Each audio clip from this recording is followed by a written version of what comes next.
Welcome to Answers That Count. If you own a business, you can count on us to give you the answers you need to succeed in all aspects of your business. And now, here's your host, Charles Musgrove. Hello and welcome back. I am Charles Musgrove, your host of Answers That Count. Thank you so much for joining us for another exciting show. You know what we do. We try to bring nuggets of knowledge to those people that are watching, that are listening to our show. And you can listen to all of our podcasts on whatever your favorite podcast channel. We're out there. Look for Answers That Count. We're also on YouTube. So if you're listening or watching on YouTube right now, be sure and make sure that you subscribe and hit the alert button so that you'll be notified when we drop another video out there. Leave us some comments, leave us some questions on YouTube. And we're also, believe it or not, if you're watching us on TV or on YouTube right now, we're also on Roku TV and on Fire TV. So make sure that you subscribe to us there and hit the notification button. And we just want to let you know we're coming to you from the 30A studio near Destin, Florida. And we're in Studio A. We call it Studio A because it's for Answers That Count. So thank you for joining us, and we have another great guest on our show today. I want to welcome Scott Felstead. Scott, welcome to the show. Thank you, Charles. Glad to be here. It's going to be a great show. We're going to talk insurance. We're going to talk running from dogs. We're going to talk new things in the insurance world. We got a great show on tap for us today, so everybody that's watching and listening, just buckle up, sit back, and get ready to enjoy a great show. Scotty is a career insurance person. Scott, you started the insurance industry, I think, when you were 10 years old because you've been doing it for 35 years. And I swear you don't even look 45 years old right now. So, Scott, tell me about that. Thank you. You got started early, right? I did, real early. 1985, started with Rogers Benefit Group. And Rogers Benefit Group, you are located over in Jacksonville, Florida. We are. We're a national general agency. We actually connect the insurance carriers to smart local brokers, known for passing and pushing a lot of product through the marketplace quickly.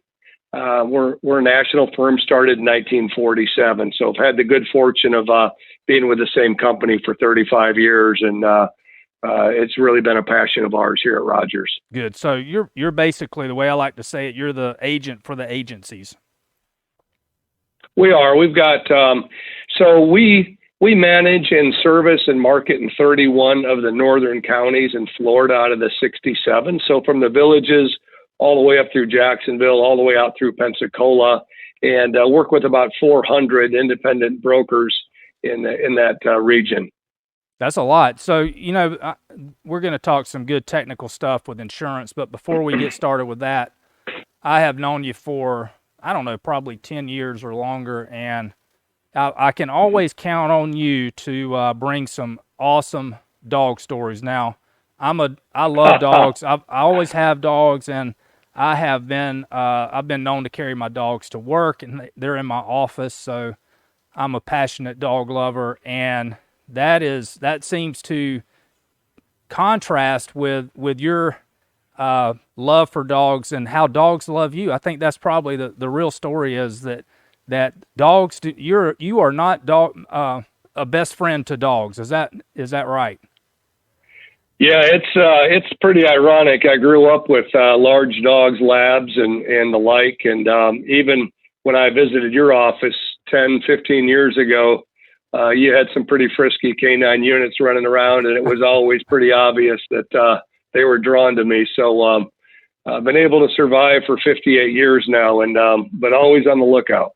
Yeah, it's we could have many dog stories, and I can't tell it. I can't give the story justice, but were telling me one story about a dog in a garbage can in your neighborhood in Tallahassee, Florida, and how you had to escape the oncoming snarl of a dog by jumping into the garbage can. Is that fair? Yes, that's accurate. Yeah, I was held captive for about 30 minutes. I was able to escape unscathed, but had to have a neighbor come down and haul me out of there and throw me in their car and take me home. I was taking my garbage out at my townhome in Tallahassee, and a white pit bull from nowhere just decided to chase me right into the dumpster.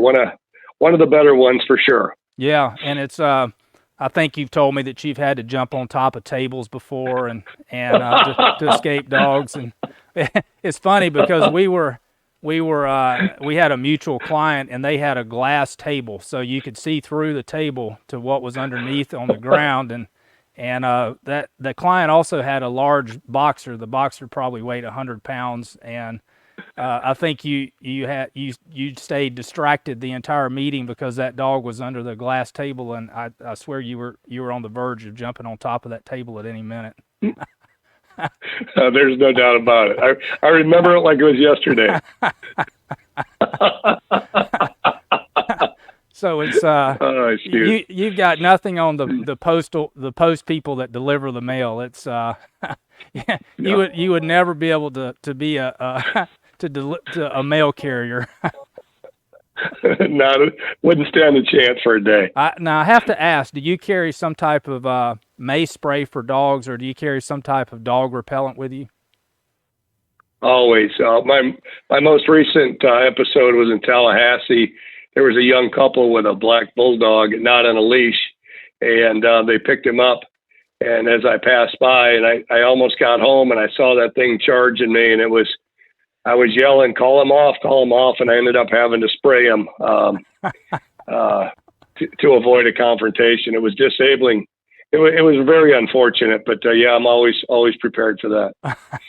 Well, the good thing about that is you're prepared, so maybe you should have a warning on your chest or something. Approaching dogs will be sprayed. Oh yeah, even the friendly ones. Always prepared. Oh sure.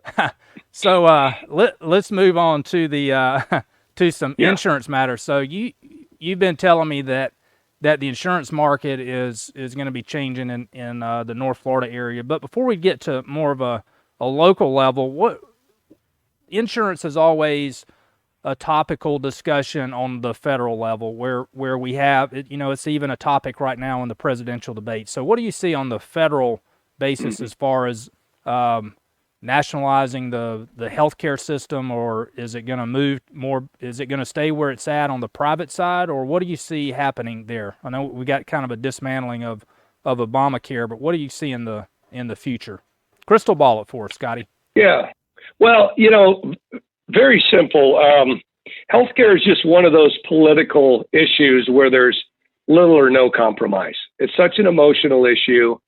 These rates are not very sustainable. We became concerned about rates. My father is with Rogers for 40 years. And I remember getting a call from him in 1993 when employee rates approached $100. And that wasn't that long ago. And if you look at what healthcare costs in our country today, these rates are really a national concern, if you will. The Medicare for All threat has been subsided. I know that Bernie Sanders was a huge proponent of that, and we might eventually go to that system. It's not affordable now. Regardless of what happens in November, it appears that healthcare will remain in the hands of the insurance companies, but we may have a public option down the road, Charles, for sure. But something's got to give. These employers just really need some relief, and we're constantly working on intelligent, tax-efficient ways to buy health care for your company. That's what we specialize in. Yeah, I guess the the speed of change that we see on a federal basis that's going to vary depending on the election outcome. If the White House changes, if the Senate changes, and if the House changes. So, if you get all of those aligned with one party, then you could see change a lot faster than it would be otherwise. There's no doubt. You guys do a heck of a job helping employers manage their cost of doing business. And, our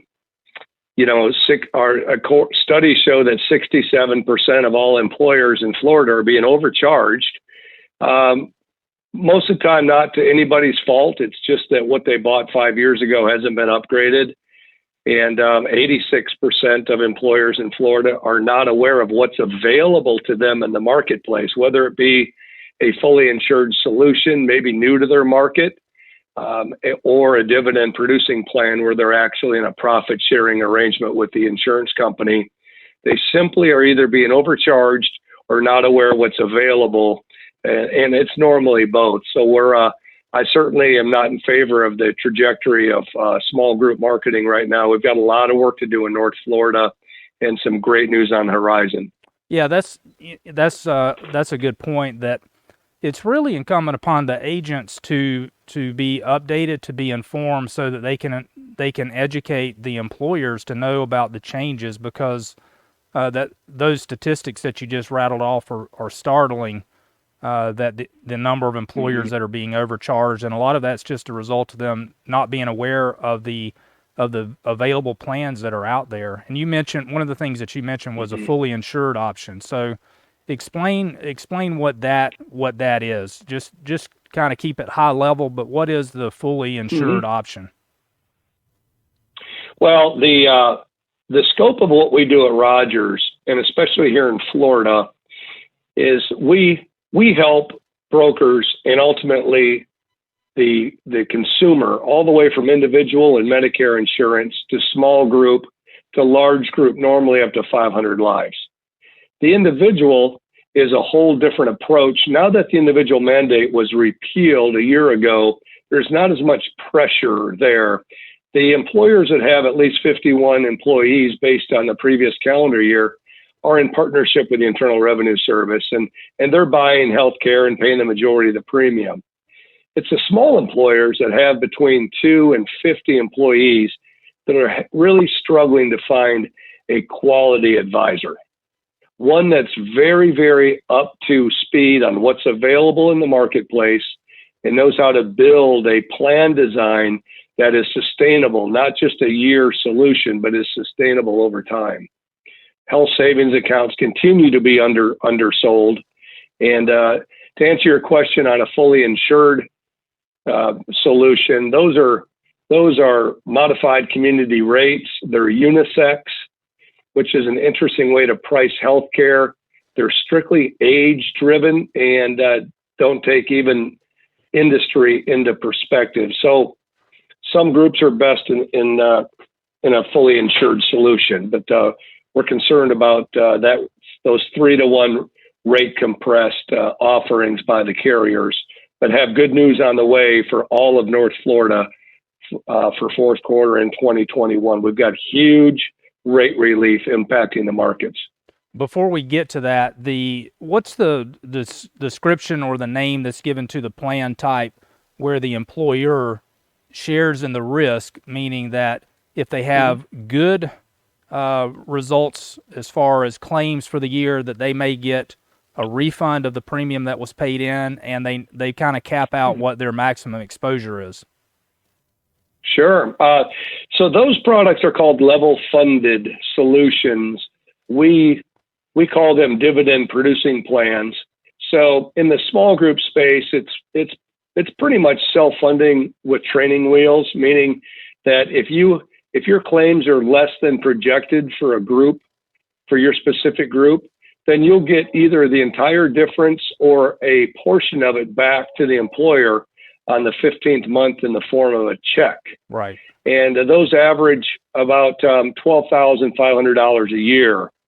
And those are the healthier groups, normally blue to gray collar, but those are level funded solutions. And for the groups that qualify, they need to own a product like that. Absolutely. I was introduced to that 3 or 4 years ago and have been participating in that for our company. And that's been a very good plan. It's, you know what your top exposure is, you know what the maximum premium is. And if you have good results, good claims history for the year, then you're, like you said, you're going to get to participate in those good results. So that means that the insurance company is not taking all the goodie. They're participating that benefit back with the employer, which is good. So those are some of the changes that I think what you had mentioned before is that the agents that are dealing with the companies, the employers, they need to be on top of their game so that they can educate the employers as to the change in the plans that are available. There's no doubt. And learning just isn't in college. It's a lifelong challenge. And with healthcare today, you can easily fade into irrelevancy. The average insurance agent in Florida is a 58-and-a-half-year-old individual. So there's you've got to work hard behind the scenes to be relevant and make smart. Absolutely. If you're watching out there, make sure that you leave us a comment in the down below. Scotty, you good there? I'm good. Okay. Let's jump into, you'd kind of given reference to, kind of teased us on the changes that are coming to North Florida. So tell us what you can about those changes that we're looking at that, well, I guess will be discussed in the fourth quarter and then made effective in the first quarter of 2021. Sure. It's we have developed through the leading carriers some smaller network products where the employer can buy the smaller network. COVID-19 requires protection, and our largest competitor remains the uninsured population. So we've been smart to help develop an affordable entry point for the employers to say, hey, I'm going to buy you guys this product. And if you want the network that includes Mayo, Moffitt, Shands with a better prescription card, then the agent's coming out Wednesday morning to do the enrollment. So we have got a product that is available in North Florida. We're about to bring it to Bay, Walton, Leon, Wakulla, Jefferson County, January 1st. Most of the counties out there have had it since January of 2020. So we're looking at roughly 20% rate discounts compared to current rates being charged. It'll be very exciting, and it couldn't be better timed with COVID-19 not only requiring protection, but just a laser focus on cash conservation for the employers.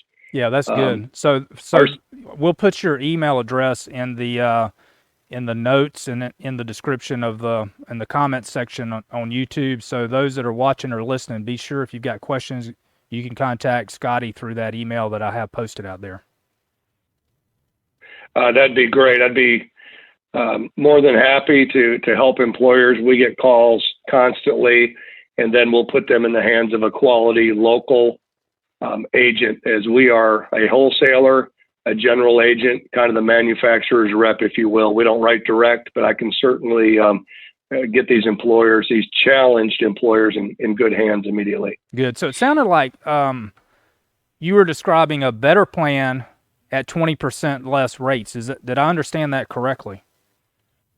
Yes. So what we're reading about Florida, and probably nationally, 1/3 of these employers are experiencing a boom. So, anything with an outboard engine or laptops or bicycles or, the marine business, furniture companies, they're all doing well. Landscapers, they're doing well and experiencing a boom.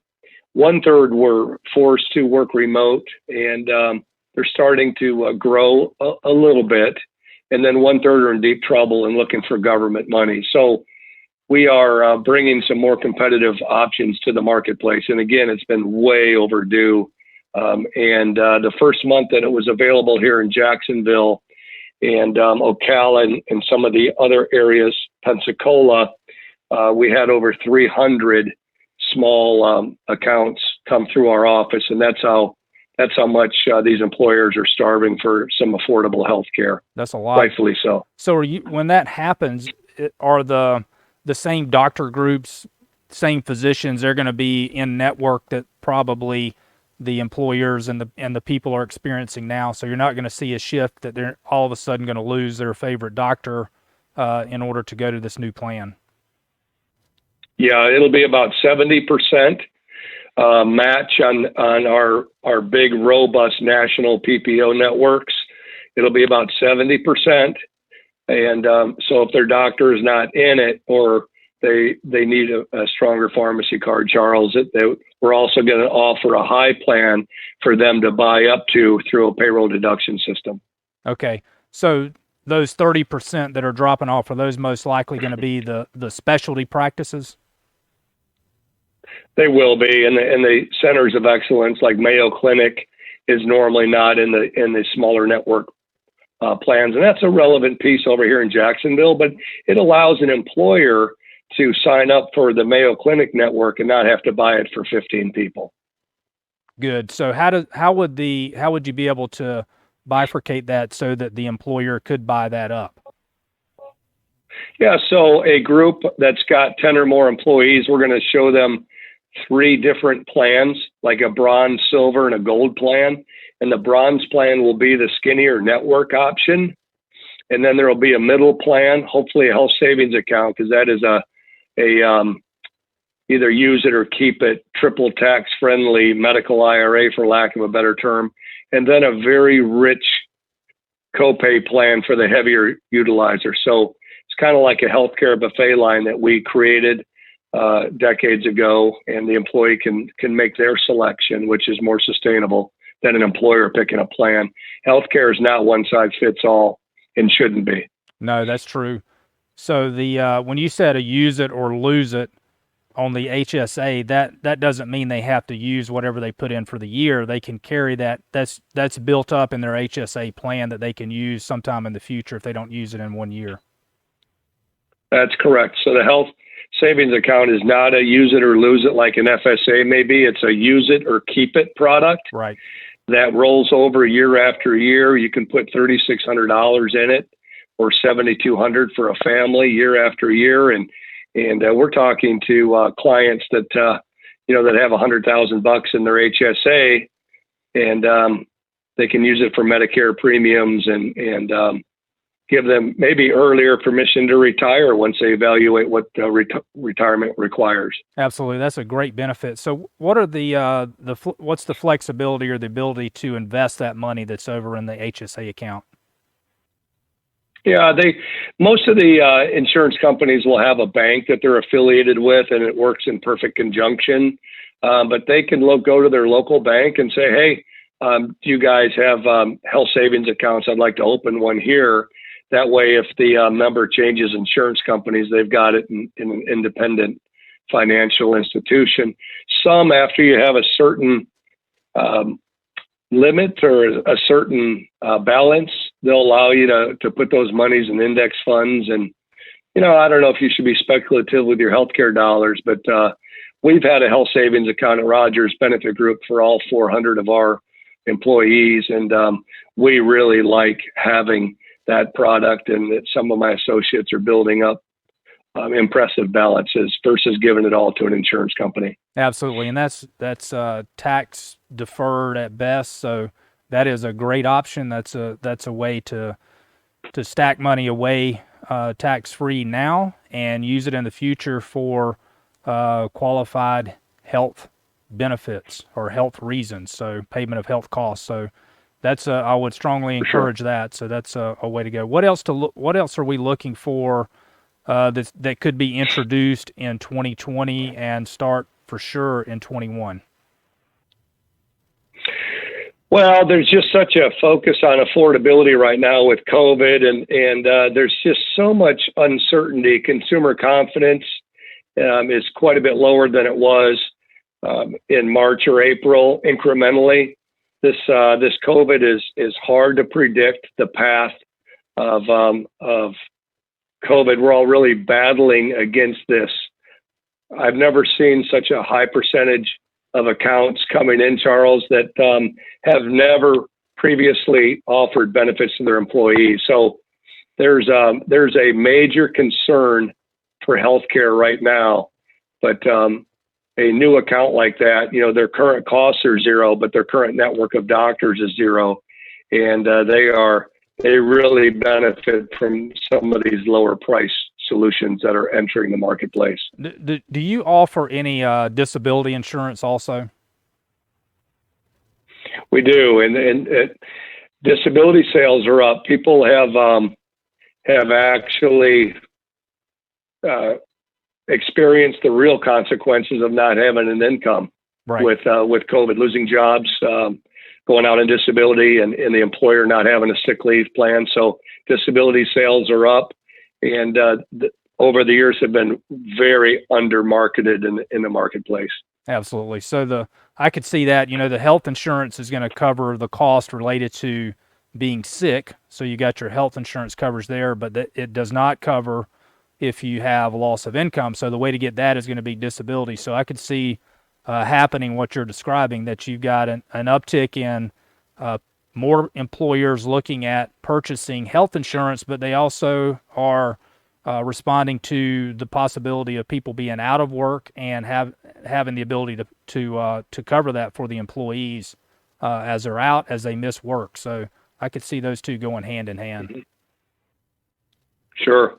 It's we've been impressed with the construction companies and that third of the industries that are doing well in spite of COVID-19 or in spite of the economy, and continuing to grow. So some firms, as you well know, Charles, have just downright offered benefits through thick and thin over the years for the right reasons. It's a large part of the employee's compensation, and we're finding something very interesting right now, if you don't mind me sharing. Sure. If the employee deductions are more than $20 a week for healthcare, our enrollments really suffer. There's just a heightened awareness of people having a lower paycheck. So you need a holistic and a generous employer that realizes that group insurance is the most tax efficient way to buy healthcare in our country today. Absolutely. Scott, we're going to take a break as we sign off for the radio audience, but everybody stick around because we're going to be right back with more with Scotty Felstead. So hold on, Scotty. Everybody just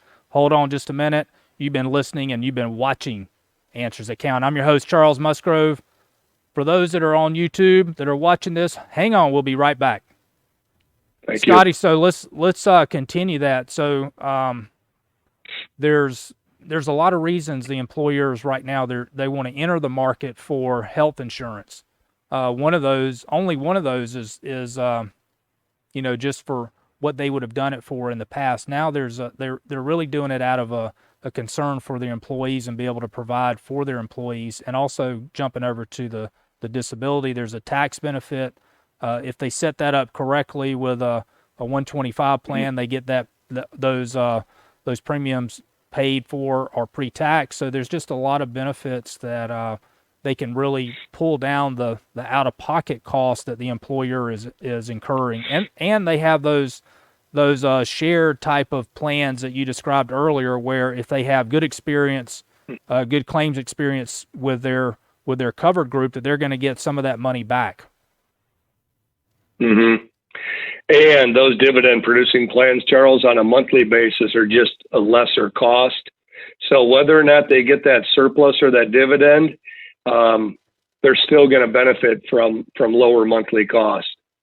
True. Throughout the year. Yeah, and that's it's you've heard the saying, we're all in this together, and that's one of the things that employers will do as much as they can. They will go to the limits that they can go to, but there is a breaking point at which even employers have to look out for the preservation of the continuation of that company. So it's put a lot of employers, a lot of businesses in tough spots in 2020. We've seen a lot of businesses close, and unfortunately, we're probably going to see more of that happen in 21 before all of this COVID stuff shakes out, before we get mass distribution of the vaccine.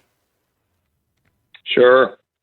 You know what they say, if you can't predict and prepare, business confidence is hard to measure and it's very elusive.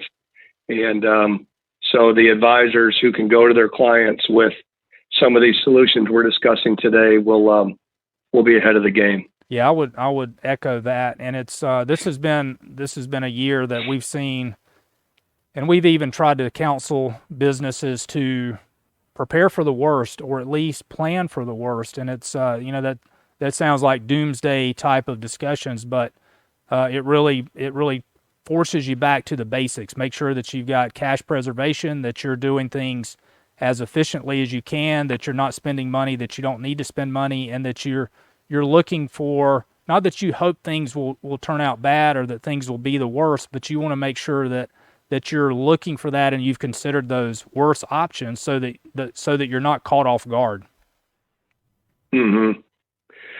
No doubt. And the beauty of having multiple plans, it is in the spirit of not over-insuring for somebody that just doesn't need much health care and or under-insuring for somebody that does. Right. So when you design something smart, it's much more sustainable when an employee picks their plan versus an employer. Just make it available, heavy sponsorship on the low plan, ideally at no cost to the employees.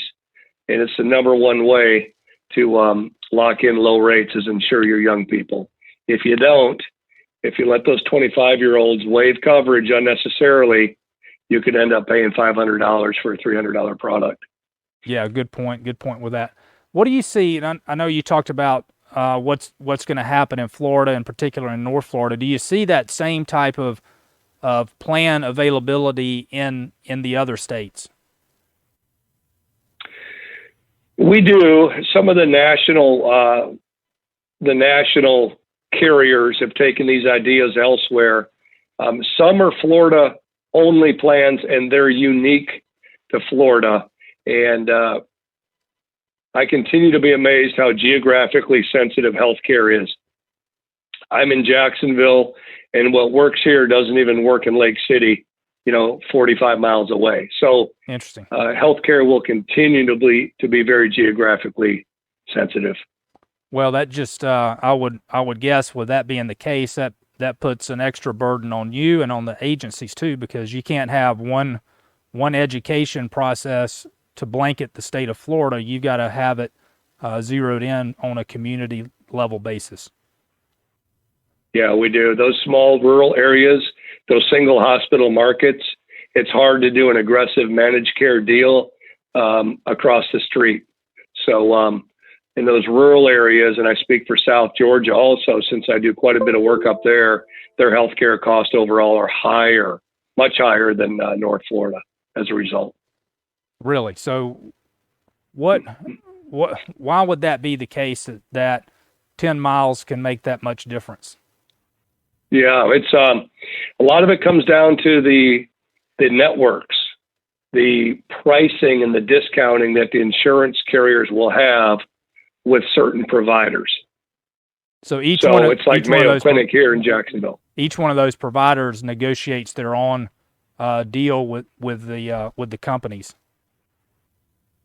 Correct. And in South Georgia, you simply do not have the HMO penetration that we do in other areas. For an example, Tallahassee is a heavy HMO marketplace, right, whereas you go up to South Georgia and there aren't any in most cases. Right. Interesting.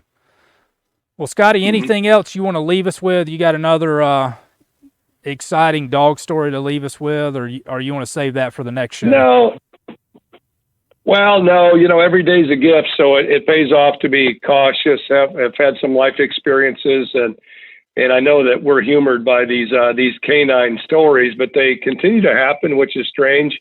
I don't have as many friends hanging out with me in heavy dog areas, but it's we are fully challenged by helping employers buy healthcare tax efficiently and not having an uninsured workforce. There's been an enormous amount of studying the government models, spending a lot of time with the insurance companies.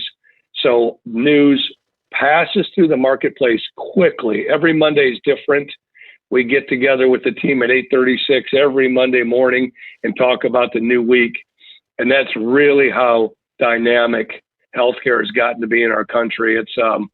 It needs strong advisors, and we're doing our best to train advisors to give great advice, Charles. It's not easy, but there's never been a better time to have a great agent. And if anybody sends me an email with that type of an inquiry, I will put them in good hands. Good. I would second that. I think that is extra sensitive area right now, and we all need to be on the lookout and make sure that we do have the best plan in place for our company. So if you're an employee, if you're an employer, if you don't know, then ask, and make sure that you're in contact with the right agent and that they have you in contact with the right company. So, Scotty, thank you so much. This has been extremely informative and very, very important, very current, very topical today. So thank you so much for joining us on Answers That Count. Charles, thanks for having me. Thank you for your friendship, and I hope to see you soon, anytime. I'm always available should you have clients that need good advice. Good deal. Thanks much. Thank you, buddy. I will, for all of you that are out there watching and listening to this, I will have Scotty's email, contact information on our channel, on the YouTube show for this. So make sure to look in the comment section up top, and we'll have it there so you can reach out to Scotty in person. He will be available, and you know where you can check out all of our other shows. Wherever you get your podcast, your favorite podcast channel, check us out there. Apple Podcast, iHeartRadio, Google. We're out there. Check us out on YouTube, Roku TV, Amazon Fire TV. So subscribe and hit the notification button. Thank you so much for joining us on Answers That Count. I'm your host, Charles Musgrove. Have a great day. Have a blessed week. Peace. Answers That Count is brought to you by the Bean Team. For all your business accounting needs, visit beanteam.com for more info. You can listen to more episodes of Answers That Count on YouTube, Spotify, Apple Podcasts, and iHeartRadio, or visit AnswersThatCount.com.